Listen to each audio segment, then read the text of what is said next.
Le mercredi 13 août 2025, son Excellence Samuel Bemba a officiellement pris ses fonctions de ministre des Droits humains lors d'une cérémonie solennelle au siège du ministère à Kinshasa-Gombe.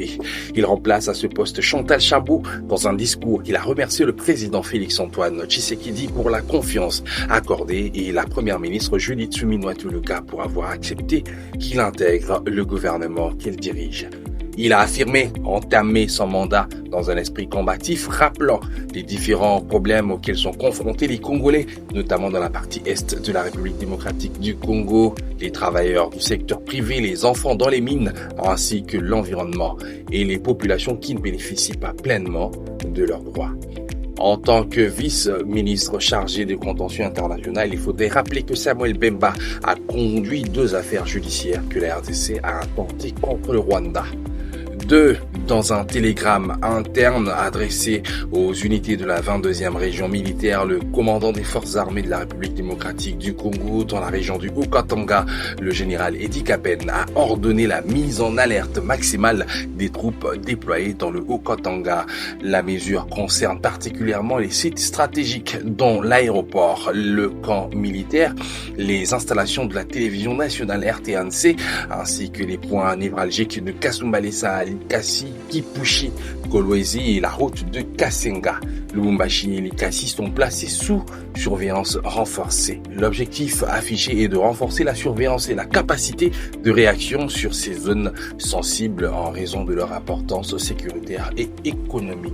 Aucun justificatif officiel n'a pour l'instant été communiqué par l'état-major des FARDC. Toutefois, plusieurs sources sécuritaires évoquent un contexte régional marqué par de tensions persistantes et le risque d'incursion. La frontière avec la Zambie, notamment sur l'axe de Kasumbalesa et Kasenga, est considérée comme l'un des points les plus vulnérables de la province. Il avait aussi rencontré le gouverneur du Tanganyika dans le cadre d'une visite d'itinérance.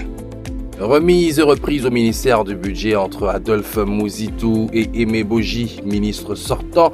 Le mardi 12 août, issu des rangs de l'opposition, rejoint la formation gouvernementale Suminwa 2.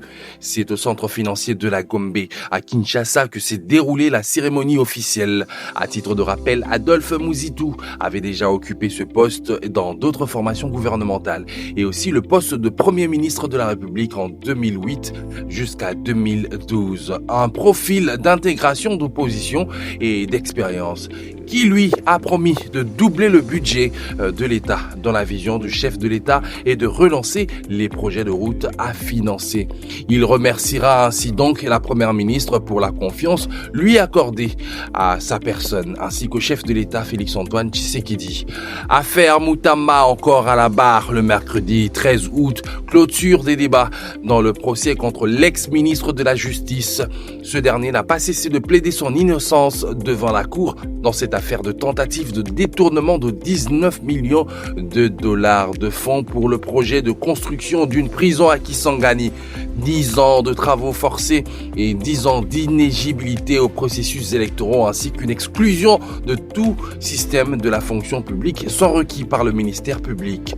Une séance dont l'atmosphère a été lourde et palpable en émotion dans les plaidoiries. Moutamba traité de délinquant et lui-même qui se comparait à Lumumba et se réserverait le droit ou la liberté de tout dire plus tard.